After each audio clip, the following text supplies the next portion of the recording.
So before I launch here, I'm just going to go right here and check it out. And as we launch Machine, which launches pretty fast now, it's scanning everything, looking for all the samples we loaded up when we first started out. And if you got a song in here, automatically load, and you can see what happens here in the pads.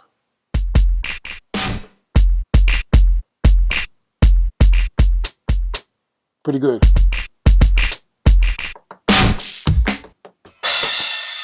Pretty loud too there, as you can see. And once you do, though, we've got these colored pads you can see. And we also have the colored groups as well for each one of the groups. So then we know we have groups right here. And of course, we set the group here. In the scenes, we'll see that group appear right here. Now, to make it easy to get around here, we're going to go over some ideas first before we start. Once you do load up the samples and everything else, and you set up your machine software on your computer, you're going to see everything here in your browser section, which is right over here. But first, before we start, I like to do one thing, and I like to go to your preferences. And we want to pretty much look at general here and make sure it's a good idea. Now, when I'm working with a project, I prefer to reload my last project. So I will check that off for sure. And prefer project folder. So when recording audio, it's going to go in that same folder. All right. And if I'm using Midi, sync offset slave, and input channel Omni. Okay. Now let's go to here to hardware, and we'll see here in hardware. You can also set your hardware up as well. Now you can go here to brightness, and as I do, you'll notice the display on the hardware get a little brighter. Right here it won't get so bright. And I can go to here for contrast, to contrast it better, as you can see. But I can contrast either left or right, so I can do my left contrast, and I can do the right contrast also. See that? That's pretty cool. I like that a lot, actually. That's pretty hip. And here we have pad sensitivity. So you would just normally hit the pad and then adjust your sensitivity according to how you like it. Now you can velocity scaling, and you can velocity scale what it's going to be linear, soft, 1, 2, or 3, and we can have hard 1, 2, or 3 as well. But it depends on your own feel when you're working with the machine. Okay, next I want to look at defaults. The defaults here, and we've got pattern length. So pattern's going to be 4 beats there, okay? So we got 4 beats to our pattern length. It's our default length we're going to have going on. Next, we've got quantize. It says none.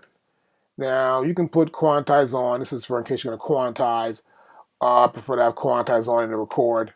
Not really worried about play. I might put it on there for now before I set up an actual quantize value.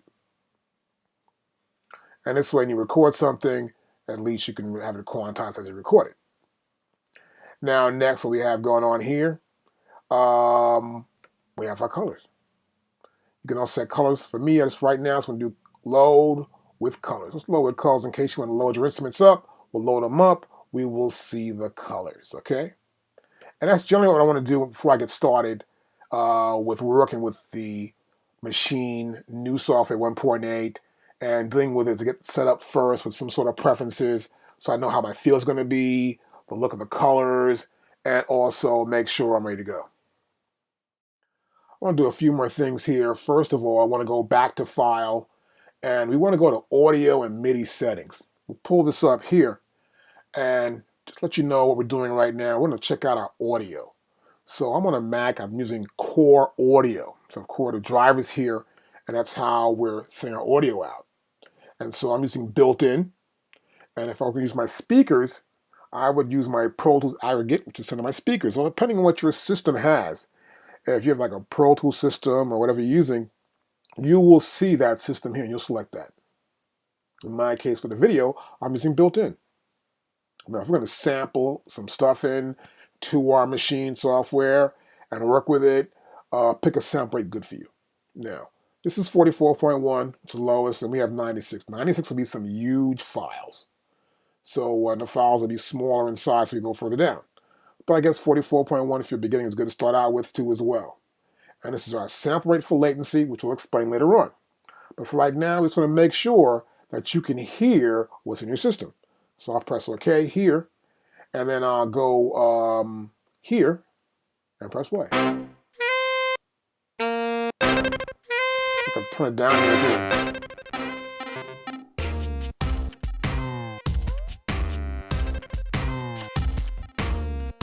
I can hit that play button again and it actually stops. That's a stop and play button.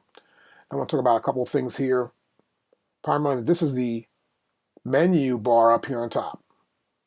File, Edit, View, Controller, and Help. And you can see it right here also in the software. File, Edit, View, Controller, and Help. And if I go to View, I can go to full screen. And we don't see the menu bar anymore. And since we don't, we'll use our menu items right here.